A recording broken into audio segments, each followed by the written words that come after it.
Welcome to the third episode of Policy Debates, your source for discussion and reporting of issues affecting South Africa. I'm Nicholas Woode-Smith, a politics and philosophy student at UCT and the chairman of the Cape Town branch of the African Students for Liberty. With me here today are Christiaan and Martin. Today we're going to be discussing South Africa's immigration and visa laws, how they impede personal travel as well as our economy. These regulations, in summary, include the following: that foreigners must visit South African embassies abroad in person when they apply for a visa, so to record their biometric information, and that guardians of a child in South Africa, traveling throughout South Africa, must carry an unabridged birth certificate when traveling with the child. This policy has been cited as trying to prevent human trafficking in South Africa. What do you guys think about this? Yeah, hi, I'm Christian. Yeah, they started with this thing last year, I think, and they've been delaying it and delaying it from implementing it because there's so much public opposition to this from, the tourism industry and from people in general, and I think government just don't know how to implement it. They struggle to implement anything. Um, and the reasons they give for it aren't good enough, and there will be the unintended consequences and the effect this will have on the economy and our tourism, which is probably one of our biggest exports. Um, there's nothing positive or good comes from this. So yeah, I don't know, Martin. I'm Martin. I'm a law student at the University of Pretoria, and I'm also an executive board member with African Students for Liberty. Now, I think I've made it clear, like, if you follow my social media uh, stuff that I do, that I'm pretty pro open border and stuff. So it really doesn't bother me at all when South Africans complain about the Zimbabweans and all those things in South Africa. I've always been pro open border. I wouldn't care if they took down all the fences and stuff. Um, so that really influences my strong opposition to these strong kind of controls, and especially the irrationality of or more the improportionality of these visa regulations. Like, I never even knew that child trafficking was a thing across South African borders, and I think from what I've read, it isn't. Like, I think I read in the last 3 years there were only like 20 cases. Now, okay, yeah, that's tragic in and of itself, but to upset the entire tourism industry while the ANC, an ANC, okay, I don't know if he's a communist, but the ANC tourism minister is saying, listen, this is really hurting the industry. So clearly, Malusi Gigaba is that's the Minister of Home Affairs. He's being really a control freakish here. What I read in another article is that he wants to make securing South Africa's borders his legacy project, and he knows that if he gives in on this, like if he says, okay, yeah, I'll acknowledge that the policy is not it's not going to work, it's going to be bad for South Africa, then his career is essentially over. I think that's what they think is happening here. It's all about this individual, Malusi Gigaba. And yeah, it's sad. It's very sad. I mean, of what Olamayo Okidiran writes at the Independent Entrepreneurship Group on their website. All the links will be in the description below, by the way. He says that, and yeah, his article is full of like cited research and studies that have been conducted. He says it's essentially easier for Africans, now that is other Africans north of our border, is to get into Europe or America than it is to get into South Africa right now, and that is that's saying something. That's very very unfortunate. I mean, it's I don't really know how the ANC isn't recalling the Minister of Home Affairs for his illogical policy. It's very sad. Yeah. Yeah, Nicholas, what do Yeah. you think? Well, I just think that above all, what Christian already said is that the excuse is completely irrelevant. Because, as we all know, human traffickers do obey laws and regulations and all manner Oh of yes. things, just like drug dealers and murderers.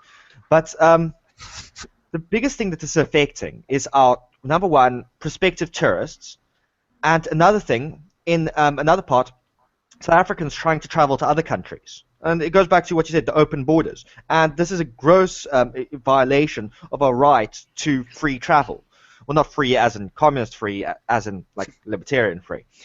And so this has actually affected my family in two ways. First, with my sister going to Germany, it was a huge, it was hell trying to get all the paperwork together. It took almost a year to get all the paperwork together to just so she could travel to something which, on the German side of it, they were completely fine. It was just all our crap. And on the other side, when this was first introduced, my aunt, who's Korean, was visiting her family in South Korea, and then this legislation hit, and she was stuck in South Korea until they could prove that she had a right to enter the country, even though she's married to my uncle, who's a South African. And so it's just completely, it's terrible. It's unenforceable, but it's against the people that they're trying to hurt, but it just hurts the people who are actually law-abiding citizens who contribute to this country. Well, and I just got some stats here that the tourist and hospitality industry contribute 3% to our GDP, which is extremely important, seeing how much of our economy is falling apart, and employs over 600,000 people, which is even more important with how bad unemployment is in this country. And what this is doing is just shrinking an industry, which is one of the few fundamental industries that we still have in this country, which isn't being affected by union strikes and collapsing mines, but due to the commodity crash. And this excludes all the wealth that actually comes from other foreign consumers. Because the thing is, it's not only the hotels that make money when tourists come in, it's shops which they buy at, it's the beaches which have ice cream vendors, it's just the fact that every single bit of money that they bring into the country, it just permeates. And the thing is that a lot of people reject trickle-down economics, but it does exist. And somewhere along the line, when we bring more capital into this country, it's going to help people. And this type of legislation makes it almost impossible for tourists to actually want to come to this country, when there's other pretty countries around the planet that they can just go to.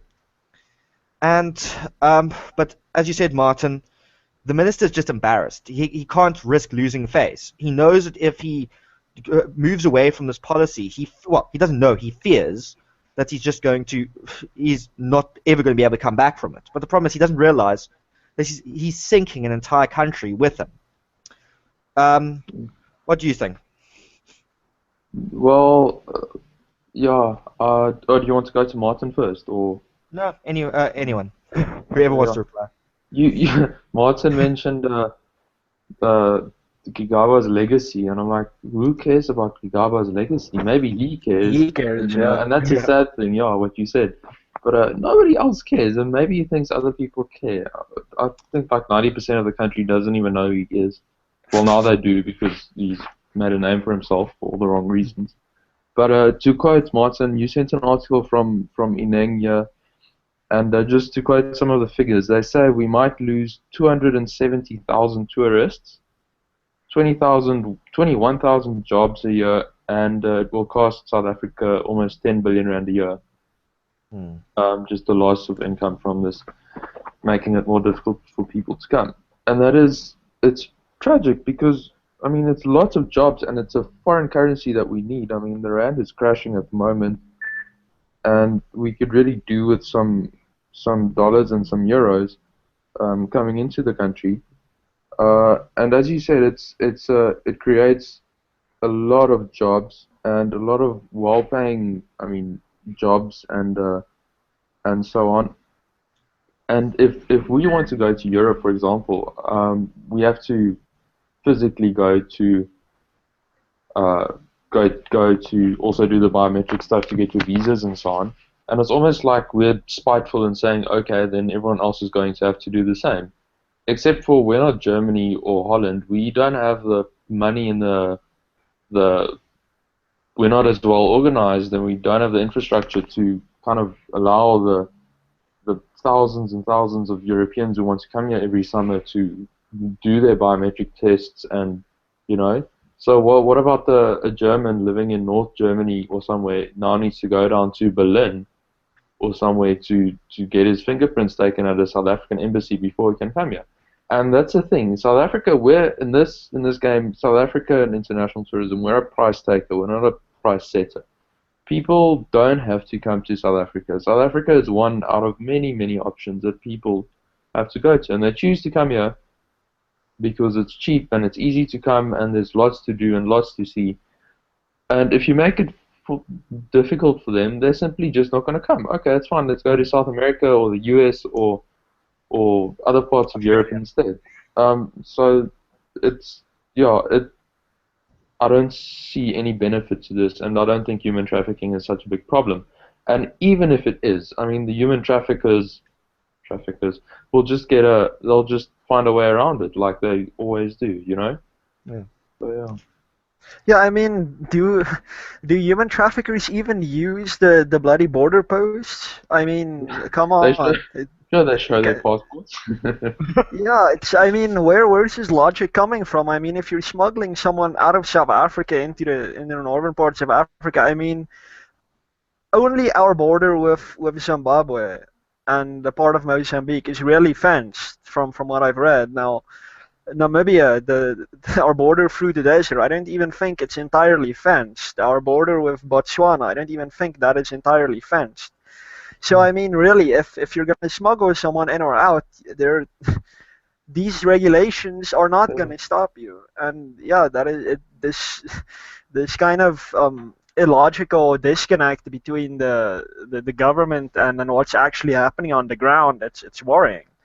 And what bothers me is that it seems like there's been a big outcry about the regulations, but I think a lot of people still underestimate how important tourism is to South Africa.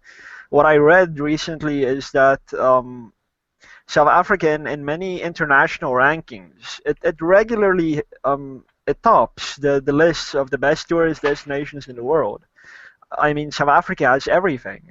Cape Town is considered one of the most beautiful cities in the world. That's why it gets a lot of tourism. And I mean, we have lush green forests in the Knysna area. We have deserts in the northwest, and yeah, it's tourism is a massive part of our economy. And like Christiaan says, that is not really the beauty and stuff here isn't really enough to make foreigners really help us in a way in getting these regulations repealed or something. They'll simply go elsewhere. Botswana has a lot of what we have to offer. Mozambique has our beaches. Botswana has our wildlife. Namibia has our desert. So I mean, we're just gonna end up helping our neighbors in their own tourism industries. Yeah. So I don't know. I guess or I hope the guy who's gonna follow Malusi Gigaba up after he retires or is fired, hopefully, is gonna reverse all this silly nonsense. Yes, I really hope so. I mean, this in addition to all the other anti-foreigner measures that our government is taking, like banning foreign ownership of agricultural land and so forth. It's worrying. It's worrying. It's as if we're gonna become a rogue pariah state or something at some stage in the future. I really hope we can avoid that. Yeah, it does seem like we're heading towards a rogue state status, especially with the Sudanese politician guy. I can't even remember his name now. Yeah. Who earlier this year, Al-Bashir, yeah. But and just one last thing I think we should address. It was mentioned in the Ning article about how a lot of people have actually come in support of these regulations because of the fear of immigrants. And I think the article, which will be linked below, um, it basically proves that immigration is really not that big of a deal. In fact, I actually really like immigrants. It's like free investors. It's investors you don't even have to add a market for. They literally pour over your border, then make businesses, which typically businesses and people that locals don't want to get involved in, but we still need. And then if employment regulations actually permitted it, and if xenophobia permitted it, those businesses could be employing locals, and they would be employing locals if our economic atmosphere actually allowed it. But they're not taking jobs; they're just doing things that our locals aren't going to be doing anyway. Yeah. So, Yeah, go ahead. No. You go ahead. Okay, cool. Yeah, as you said, I mean, let's be honest. Who runs the shops in the rural areas? It's Chinese and Somalian people. It's not South Africans. If you go to a restaurant in Cape Town, your waiter is most likely going to be either Congolese or Zimbabwean. So I don't think that's a bad thing. I think it's people willing to do the best work for the lowest wage. It's just how it works. Yeah, it's just if I can reply to that, it's just because they're not they don't feel overly entitled. They're not receiving a grant, so they feel that they have to work. They don't feel like they belong here, and that insecurity is actually, in this case, is a good thing. And personally, I don't want them to feel insecure because I actually like them, and insecurity is not really a nice thing. But on the other side, because they know that they could be kicked out at any time, and because they know that they don't want to be kicked out, they'd rather be productive to maximize their utility. And that's why a lot of the time they do end up being more economically productive than a lot of our locals. Certainly. I think this has been confirmed actually by the business community in South Africa for a long time now. When they have a choice, they avoid hiring South Africans. If they know they have a choice of especially other Africans in South Africa, they will hire them. And this is they say it's because they have a better work ethic. They're far more productive, and most importantly, it's the same article that talked about how high we rank in tourism that I read. South Africans are extremely entitled, and that is why we have a very bad work ethic and a comparatively low productivity. The author, I can't remember, it's Mondley. He writes for, I think it's for the Sowetan or something, but he's on TV a lot. But anyway, he says the business community prefers foreigners because South Africans are way too entitled, and we don't want to work. We want to have everything given to us, and these foreigners are really filling that need for unskilled labor that we're lacking. So yeah, it's our unemployment really confirms that to an extent, and yeah, I really hope that the xenophobia like just subsides a bit, because really if we want to stop foreigners from stealing our jobs, so to say, we really need to look at ourselves and stop being entitled little children. I think that's a good place to start. Yeah, and I don't know if you guys saw what Adam Habib, the Vice Chancellor of WITS, said this week. He said that things like BE has done wonders for entrepreneurship in Stellenbosch, which is what it wasn't supposed to do. So stuff like that. It's a complete failure, and I just want to link that to what you guys said about entitlement. Yes, people feel entitled. They feel entitled to free things and comparatively easier access to, say, jobs and grants, and why do I have to work hard? And whether it's because of the past or because of whatever, I don't know. But it's a problem. It's not helping us. Oh yes. So now it's been a pretty productive productive discussion. I think what we can take out of this is that it's self-evident that the policy itself is bad, and I think that the biggest thing is that the minister is just too insecure about it to actually back down, and this is just going to further damage our economy. It's basically like every single law that South Africa ever has. Now, are there any closing comments? Well, I think you summed it up perfectly. It's now become a political thing, and he's too scared to back down. And even you have other ministers saying that it's not a bright idea, and it really isn't. And the people, the stakeholders, the tourism industry, the people who will be most affected have all said this is a bad idea. And the people who come here who do the biometric tests in Germany so they can come see lions in the Kruger, they're not going to steal anyone's jobs. So why make it more difficult for them to come here and spend their euros and have a good time and tell their friends to come over as well? So it's just embarrassing. Yeah. I just hope saner minds in the ANC prevail and just like get a Malusi Gigaba fired or something, or like make him the deputy minister of something else. He should get out of this portfolio very quickly, and someone should really undo the damage he's done. Yeah, I think that's if there's nothing else, we should conclude there. I think we've kind of exhausted the subject. Fire Malusi. We should actually make a petition, maybe. That might not work, but it would be fun. Let's vote to move him to the Women, Children, and People with Disabilities Department. Yes. Definitely. Okay, so I hope you enjoyed this episode of Policy Debates. Please like and subscribe, and make sure to check out our blog at cell.civilrights.org.za, and to like our Facebook page at fb.com/SA Libertarian. Thanks for listening.